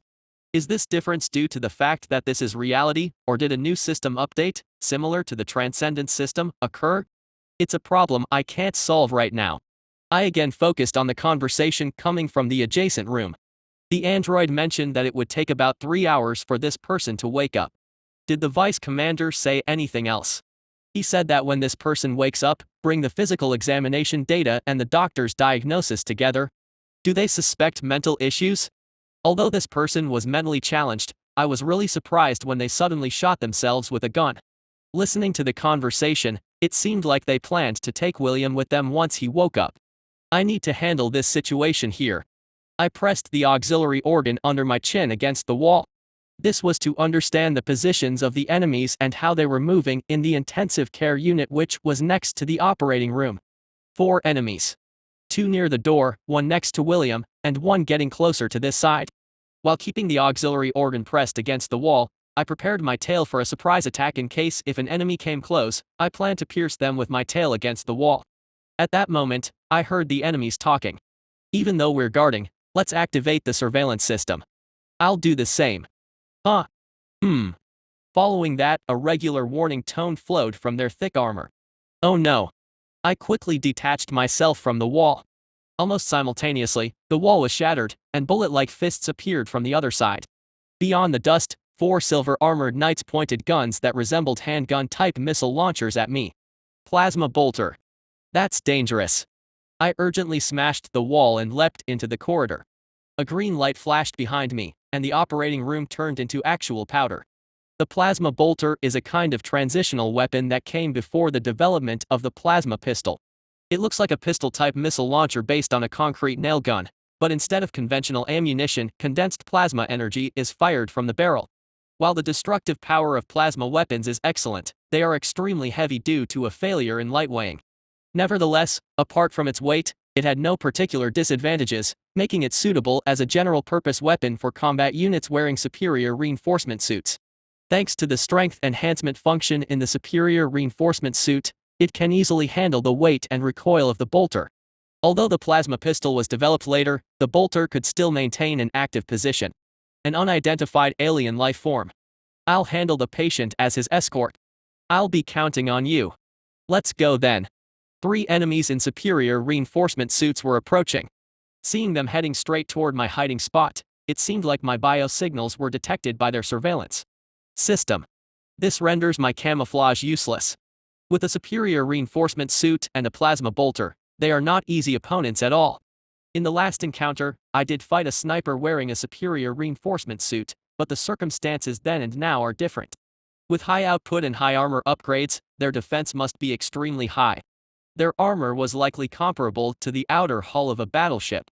Although my claws were enhanced with type effects of perfect organism, breaking through a superior reinforcement suit in one go seemed impractical. The spine projectile organ, with excellent penetration effects, is a weapon that can directly deal effective damage to the enemy. Should I use the monster's tentacles? I hesitated for a moment, then immediately shook my head.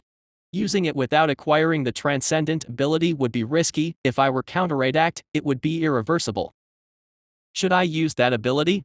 While sensing the movements of the enemies, I opened up the text box. Symbol of the hunt. While active, the chance of predation effects significantly increases. All effects of possessed traits are enhanced. Resistance to all types of attacks is granted. Duration is 10 minutes. Symbol of hunt, usable once a day. Due to restrictions, I haven't used this skill yet. The symbol of the hunt, usable once a day. I hadn't used it yet due to restrictions. Originally I planned to use it for mass hunting of genetic essences on commercial district, but circumstances have changed because of William. No, let's think positively.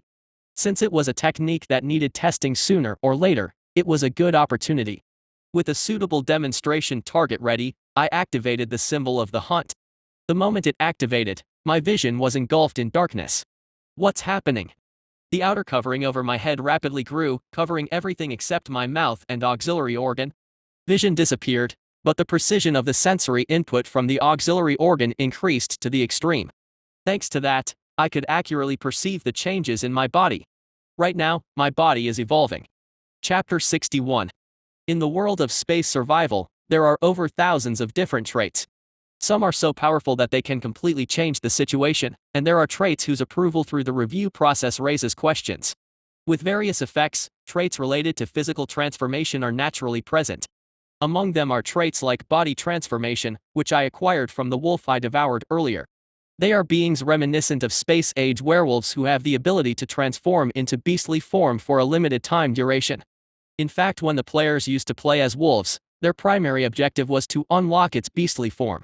In pursuit of better existence and evolution, they might be somewhat similar to a morph. The reason I'm mentioning this is that my current body changes resemble the transformation of the wolves. Although my original form was already monstrous, the new transformation was more akin to a beast than a monster. The outer covering that covered my head grew rapidly, covering my eyes, obscuring my eyes, and the horns became long and massive just like spears. The originally 3 meters tall body became much larger, making it impossible for me to fit inside the room. Thanks to the effect of perfect organism, the muscles attached to the reinforced combat arms became thicker and more powerful, totally reshaping them. Only the covering at the wrist grew unevenly, resembling small shields with tiny thorns that could be used not only for defense but also for offense. The spine projectile organ of the lower left arm also changed significantly. The original rifle-like shape changed to that of a cannon. Moreover, it has 3 barrels. That means it can shoot 3 rounds at once, consecutively or simultaneously. Thanks to this, there was now no shortage of long-range firepower. Even up to this point, it was shocking, but the most significant change occurred on my back. My arms have elongated. 2 additional arms emerged from my back which, unlike my other arms, had 4 joints with crescent-shaped, elongated bone blades designed exclusively for combat and killing. Was this the reason why I was not able to use my wings? Given that the sensation while moving the arms was almost identical to the feeling of moving wings, the arms on the back were undoubtedly devices replacing wings. I swung the arms on my back a few times. Every time I swung the bone blade attached to the end of the arm, there was a threatening sound as the air was cut. Certainly, the symbol of the hunt was a change that lived up to its name. And even though I can't see it, this vivid feeling explains it all. The enhanced auxiliary organ compensated for my lack of vision, so I don't regret losing it for now. Thanks to them, I could not only sense the changes in my body but also read the movements and appearances of people throughout the entire building. I could even hear the heartbeats of the 4 individuals in reinforced suits. Powerful traits come with a cost, and such dramatic changes in my body inevitably demand immense energy, risking starvation as a post-effect if not managed carefully. As I contemplated stepping out, a plasma bolter-wielding knight aimed at my room, unleashing its destructive force, the plasma energy. I need to get out of here first. This way. And what? A voice distorted by mechanical sounds reached my ears. The emotions within it were filled with confusion. Surprisingly, despite the impact, my outer skin remained largely intact, merely scorched. Sensations akin to a slight tongue burn from hot coffee was what I felt. Is it okay? I brushed off the soot on my outer covering with the combat arm, then crawled out of the room. Due to my large size, I was unable to bend my waist, so I moved in a semi-leaning position, sticking the combat arms to the ground. Even then, my massive frame filled the corridor completely, and unlike before, the enemy seemed overwhelmed by my increased size, staggering back. Grrrr. Plasma bolter doesn't work on him. Everyone retreat. When I growled, the enemies quickly began to retreat. The situation was quite amusing. I put strength into my tail and swung it forcefully. The tail not only broke the corridor wall but also struck the knight at the back of the enemies. The reinforced suit, which was easily able to destroy concrete walls earlier, crumpled at the impact. Crack. The waist of the knight hit by my tail bent unnaturally. It was a fatal injury that should have resulted in instant death, but he didn't die. Perhaps he was equipped with a life support system as an option. Fifield. Damn it, it's too late. We need to retreat and regroup. Shit. Instead of chasing the other knights, I approached the injured one called Fifield. Since my jaws are now reinforced, there should be no problem in eating him as it is. I activated the metal absorption effect, and with the thought of returning to the nest, I left the current ongoing stealth function intact. I grabbed the knight with my combat arms. The superior reinforced suit he wore was a thing close to an armor suit. Therefore, Despite being nearly 3 meters tall, he still had to look up at me as my height was even more than him. Cough, our Silver Lion Knights. You. Though his voice was modulated by machinery, the cough couldn't be concealed. Blood pulsated within his armor as if he had coughed up blood. I stopped attacking for a moment. Not to save him but because one word in his sentence caught my attention. Silver Lion Knights. The only faction in Megacorp that uses the term Knights is the Eden family. They sent someone here. If you play as the Eden family, you will be provided with mercenaries called the Eden family's Knights as a perk when you become the head of the family. In the game, the name is determined randomly, but in real life, it seems to be called the Silver Lion Knights. Well, since the board meeting is going to be held soon, all the 7 must have sent their representatives. It was highly likely that individuals from other families would also bring a substantial number of escort forces similar to these Silver Lion Knights. Some of the noble families have mercenaries whose existence is fixed in the system, as the Eden family have the Silver Lion Knights. However, not all families have such mercenaries, so I need to confirm that myself. Anyway, since there was no more information to extract from the prey, I swung my tail at the knight's head. The sharp and sturdy bone blade pierced through the visor helmet of the advanced reinforced suit, lodging into the guy's forehead. As the blade was pulled out, blood and brain matter splattered, and the reinforced suit stopped functioning upon the owner's death. Inside the destroyed helmet, the face of a young and handsome Caucasian man appeared. He might have been quite popular in his lifetime, but now he was nothing more than a corpse with brain matter oozing from the hole in his forehead. I opened my mouth wide and bit into the knight's corpse. Due to my enlarged body and flexible jaw, I could fit his entire chest into my mouth at once. Applying force to my jaw caused the advanced reinforced suit to shatter immediately.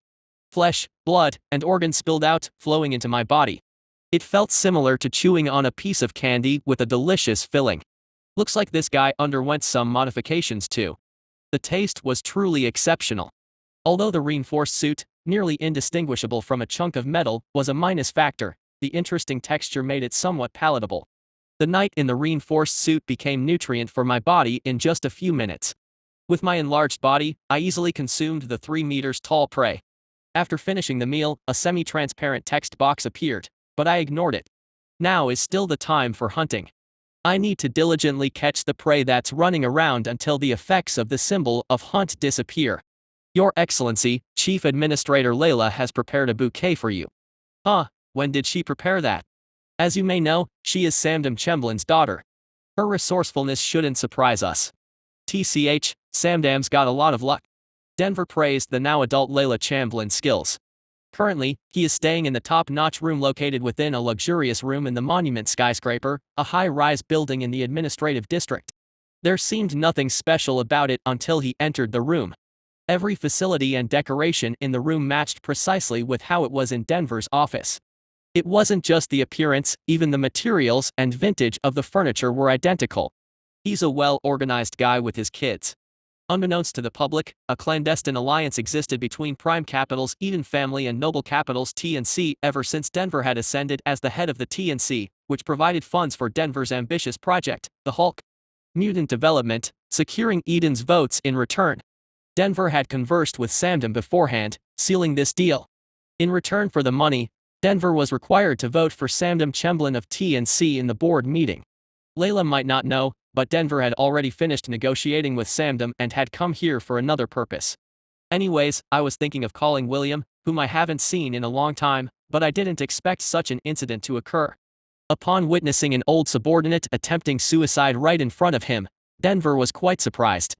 The William in his memory wasn't someone who would contemplate taking their own life. Please. Denver mulled over William's last words. What could the old subordinate of his have requested from him? In the past, when the first project concluded in an unfortunate manner, Denver had ensured substantial compensation for the project's team members. It can't be because of credits. Even if credits were urgently needed, would it be more urgent than one's life? Denver didn't think William would resort to self-harm for such trivial reasons.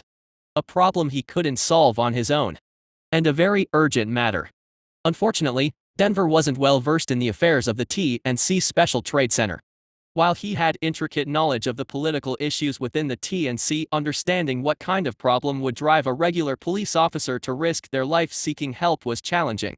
I need to gather information about William.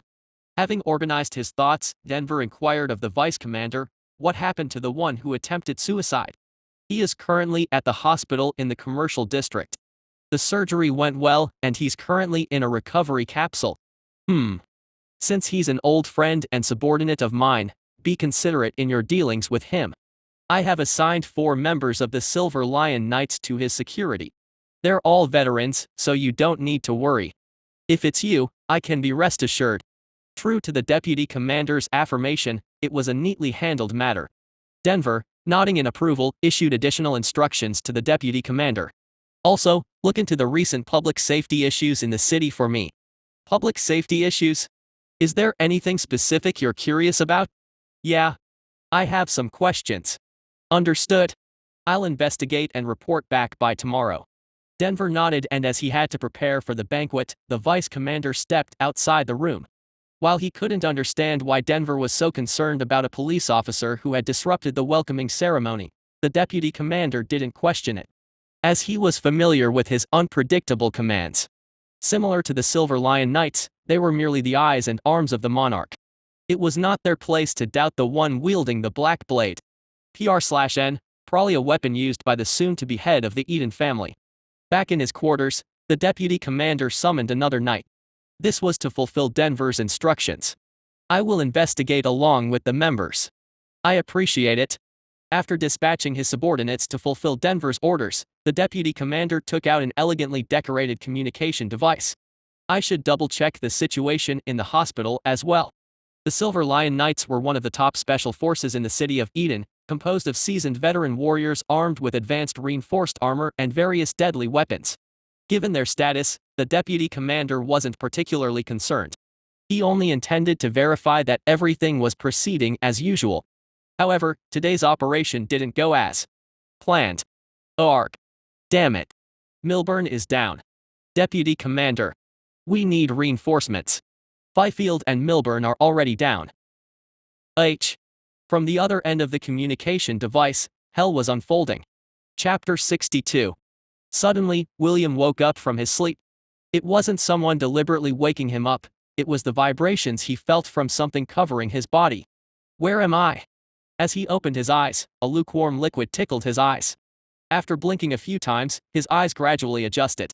Currently, he was submerged in a healing capsule, wearing a respiratory device. I'm not dead.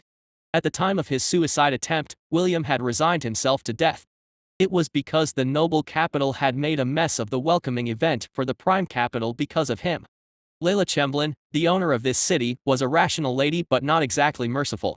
Originally, William shouldn't have been waking up in a healing capsule with his brain intact, he should have been dead. The fact that he was safe in the hospital was probably thanks to Denver protecting him. That meant William's plan had partially succeeded.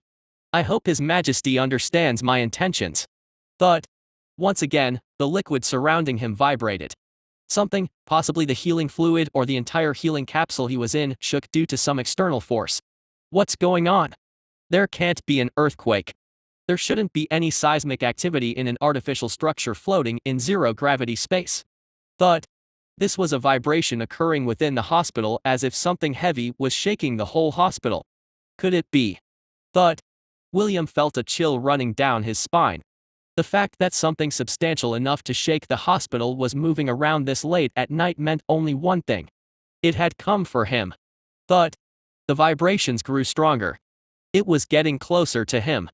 At that moment, the door to the intensive care unit opened, and a person clad in silver armor rushed in. His expression was hidden by the armor, but his frantic movements hinted at his state of mind. Amidst the chaos, the knight noticed William, who was awake inside the healing capsule. Operating the terminal, the treatment liquid drained out of the capsule's openings. Are you awake? William nodded as he came out of the capsule. The knight handed him a patient gown. I am not sure what's happening in this hospital, but an unidentified creature is attacking us. William knew who was pursuing him, but he couldn't answer. There was still the parasite inside his head. If he spoke or even thought of it in a disrespectful manner, the parasite would cause excruciating pain. The higher the disrespect, the more intense the suffering. If he mentioned the parasite to the knight now, the agony he'd faced until now would be child's play. Revealing the parasite in this situation would only worsen things. Regrettably, silence was his only option. What about the people in the hospital? All my comrades were killed by that thing. The people in this hospital, probably. He didn't finish the sentence, but William could understand. Central AI likely detected the crisis and called the police. I've also requested reinforcements. We have to hold on until they arrive. Understood. William felt a sense of déjà vu. A similar situation had occurred before during the battle in the apartment. Back then, he had believed that he and the android could handle it without much difficulty. And what was the result? They lost all their comrades, leaving only one police officer alive, who was also made deprived of his freedom, turning into a puppet. Thud. At that moment, a loud noise came from across the door. It had reached the door. The knight stood in front of William, wielding a plasma bolter in one hand and a blade claw in the other. William, a former soldier, knew well what a blade claw was. The blade claw was an enhanced version of a sonic blade, a weapon with two ultrasonic saws attached to the back of the hand. It was much heavier than a sonic blade but had superior durability and cutting power. It was primarily used by armored soldiers or Hulk mutants. If it were any other creature, William wouldn't be concerned, but the problem was that the knight was facing an adversary that was it. Engaging in close combat with that thing is suicide. Having fought against the monster before, William was convinced that the knight had no chance of winning. I should get out, it won't start a rampage outside. It avoids human eyes. Having been a slave to the monster for a while, William knew what it feared. The vicious creature avoided direct confrontation with the city and only operated in the dark. It only fed on what William offered, occasionally attacking the ones chasing him. This gruesome hunting occurred only during the hours when there were no people, usually in the early morning. Therefore, William intended to persuade the knight to jump out of the window. Certainly, many civilians would get hurt, but it was better than losing his life. If William died, the damage would be far greater. However, there was something he didn't know: the current state of the monster. With a roaring sound, the steel door was blown away like a piece of paper.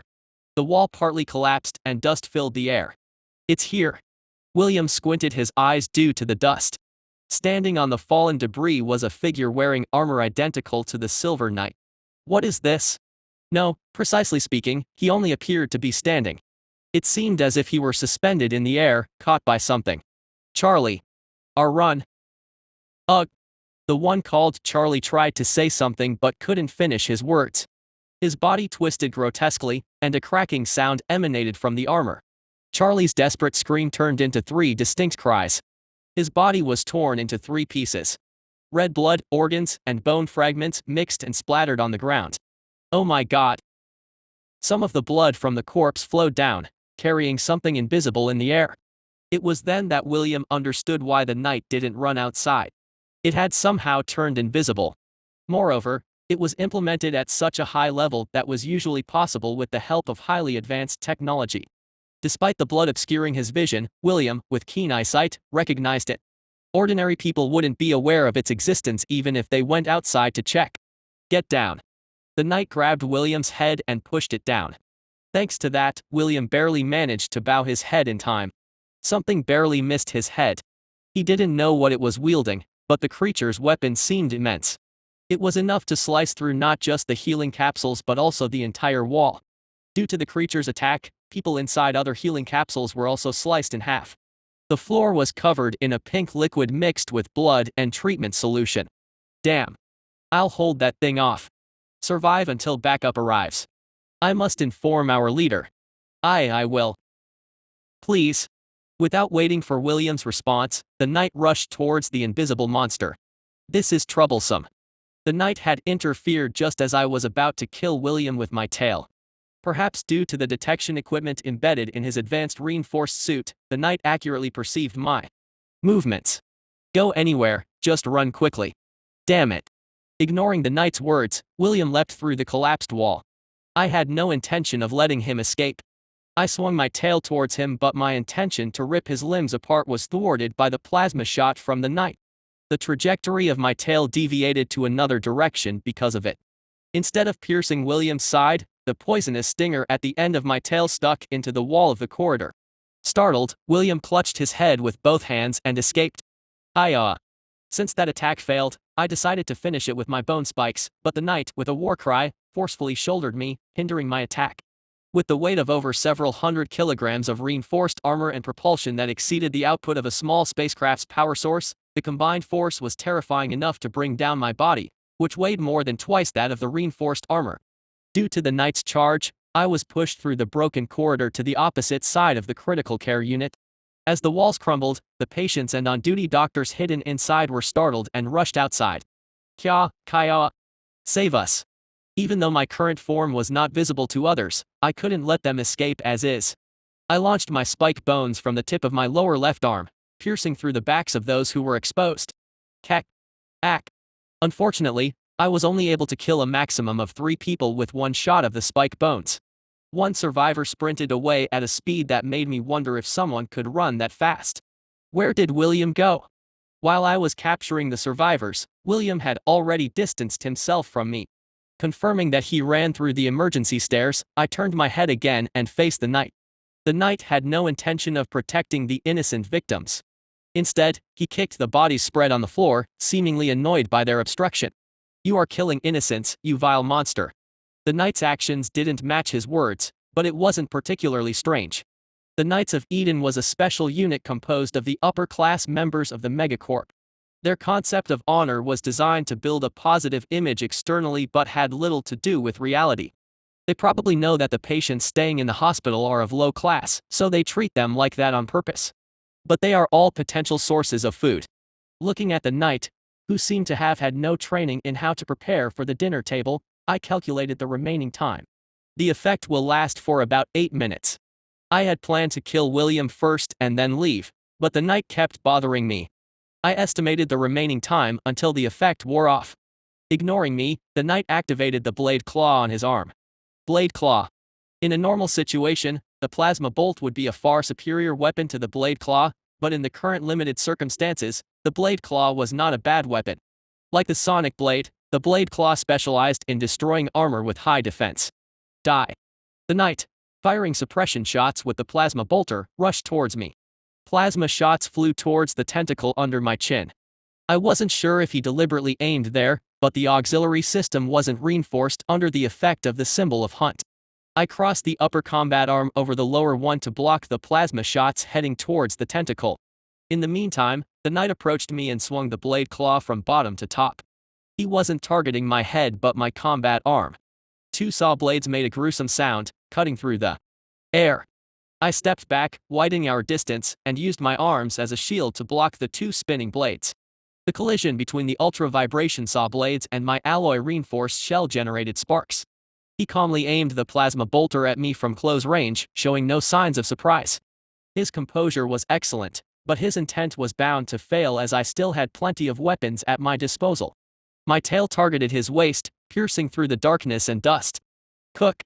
Instead of firing the bolt, the Knight twisted his waist just in time to avoid my tail. I swiftly grabbed his hand holding the plasma bolter before he could step back. You dare.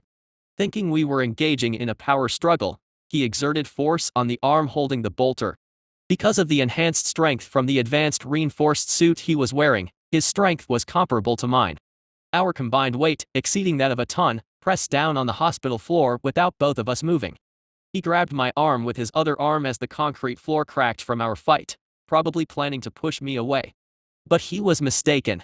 My intention was not to engage in a strength contest with him. The bone blade on my rear arm flew towards his shoulder. The blade, at least 50 centimeters in length, pierced through the Knight's body, invisible due to the darkness and dust. The blade lodged deep inside him, turning his insides into a complete mess. I shook the rear arm a few times to worsen his injuries before pulling it out.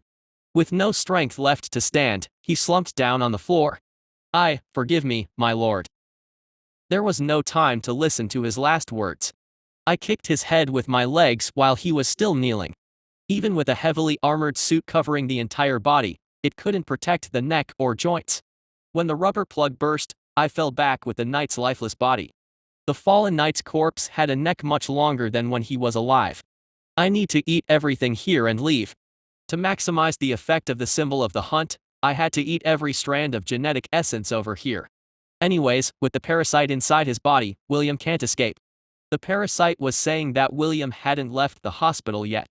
I checked his movements while stuffing the corpses into my mouth. Some were delicious, some were not, and I wasn't able to fully enjoy the meal due to the limited time I had. The text boxes kept popping up after each meal, but I ignored them.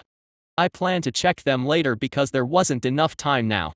I don't need new traits right away. The time it takes for the absorption of traits to be automatically cancelled when not acquired is 10 minutes. There is still plenty of time before trait selection. Fortunately, the corpses of ordinary people seemed to transition smoothly, perhaps because they were wearing patient gowns. Thanks to that, the meal ended earlier than expected. Only took 2 minutes, huh?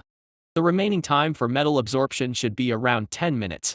It was enough time to capture and consume William. Now, let's go. The signal was coming from upstairs. I led my massive body there, ready to find the traitor. Hook, hook, hook. William panted heavily, leaning against a cabinet as if he was about to be engulfed. The gust of wind caused the cleaning tools inside to spill out. William gripped a high-pressure washer, a rather pathetic weapon against the monster, but he had no other choice. It wasn't certain if he could even wield it against the creature in the first place, considering the parasite was still alive in his head. Damn. William lamented. He had been loyal to Megacorp. He was closer to someone who captured those doing wrong rather than being someone doing wrong. Megacorp, however, was an organization that inflicted pain on many, a group far from justice. Loyalty to such an organization might not be considered just, but at least William believed his convictions still held some values. However, his beliefs were powerless in the face of a disaster that an individual could not handle. He, a courageous soldier unafraid of death, was different when it came to that monster. The overwhelming terror paralyzed him and awakened a primal emotion within him: fear. William grasped his trembling thighs together, trying to calm himself down. Moments ago, he could still hear androids causing a commotion outside, but now it was quiet. He held his breath, pressing his ear to the door. The sound of a patient murmuring in the corridor reached his ears. The voice sounded muffled, like it was coming from a broken radio. Seeing a survivor indicated that the creature had likely moved to another floor. His reasoning was based on the absence of the heavy footsteps that the creature made while walking. Now's my chance. William cautiously opened the door, but what greeted him in the hallway outside the tool room was a ruined corridor. The ceiling lights were all destroyed while some were sparking sporadically. The patient beds, once neatly arranged, were either bent or broken, seemingly having hit with a powerful impact. He was the only person on the hallway that was so damaged that it was impossible to imagine a clean image of the hospital. IFO. ND. Then, the voice resounded again. Only now did he realize who the owner of the voice he heard was. He thought the sound didn't transmit well through the blocked door, but that wasn't the case. The voice was naturally like that, eerie and distorted, like coming from a broken radio. The creature had been waiting for him to come out from behind the door. William tightly closed his eyes. As soon as his eyes closed, his body was thrown into a disarray by something transparent.